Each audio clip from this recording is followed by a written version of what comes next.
લક્ષ્ય ન્યૂઝ, એક નજર, એક લક્ષ્ય. વડનગર, સતલાસણા અને ખેરાલુ તાલુકામાં ડબ્બા ટ્રેન્ડિંગનો મામલો. કેડી હોસ્પિટલમાં સારવાર માટે આવેલો માસ્ટર માઇન્ડ પકડાયો.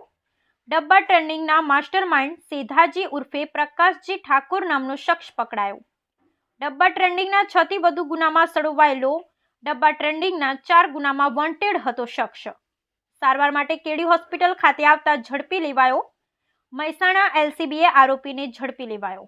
આરોપીને ઝડપી કોર્ટમાં રજૂ કરતા 12 દિવસના રિમાન્ડ મંજૂર કરાયા.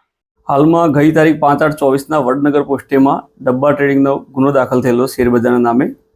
જે ગુના અનુસંધાને પોલીસને માહિતી મળેલ કે કેડી હોસ્પિટલ ખાતે આ આરોપી છે સારવાર હેઠળ આવવાનો છે, જેને હકીકતના આધારે કેડી હોસ્પિટલથી આરોપીને ગઈકાલના પકડી પાડવામાં આવેલ છે.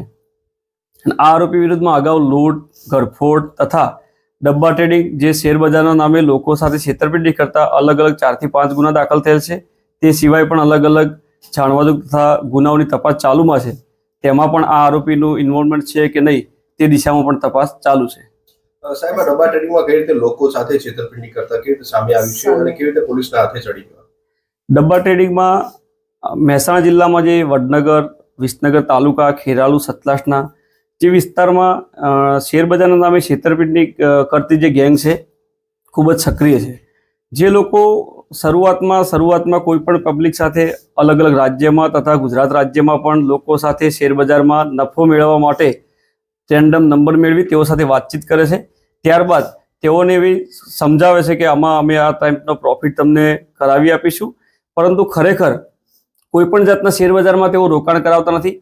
એક ડમી એકાઉન્ટમાં પૈસાનું રોકાણ કરાવતા હોય છે અને લોકોને એવું સમજાવતા હોય છે કે તમારા સાથે નુકસાન થયેલું છે શેરબજારમાં, તેમ સમજાવી લોકો સાથે છેતરપિંડી કરતા હોય છે.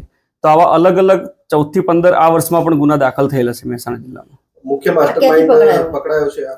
હા, કે મુખ્ય માસ્ટર સેધાજી જેસંગજી ઠાકોર ગોઠવા કંકુપુરાના અમદાવાદ કેડી હોસ્પિટલથી પકડેલ છે. ક્યાંથી યાર પોતાનું નેટવર્ક ચલાવતો હતો ડબ્બા ટ્રેડિંગ, કોઈ સામે આવ્યું છે? ડબ્બા ટ્રેડિંગના નેટવર્કમાં શરૂઆતમાં મહેસાણા જિલ્લામાં વડનગર, વિસનગર તાલુકા, સતલાસણા, ત્યારબાદ અલગ અલગ ગુના દાખલ થયા બાદ પોતે પોતાનો ફોન સ્વિચ ઓફ કરી અલગ અલગ જગ્યાએથી કોઈ સ્પેશિયલ ફોન ચાલુ રાખ્યા વગર કોઈ પણ જગ્યાએથી આ નેટવર્ક ચલાવી શકતા હતા. કેમ કે આ નેટવર્ક ચલાવવા માટે સીધું ટેલિફોનથી જ સંપર્ક કરવાનો હોય, તો સ્પેસિફિક કોઈ જગ્યાનું નક્કી નથી હોતું.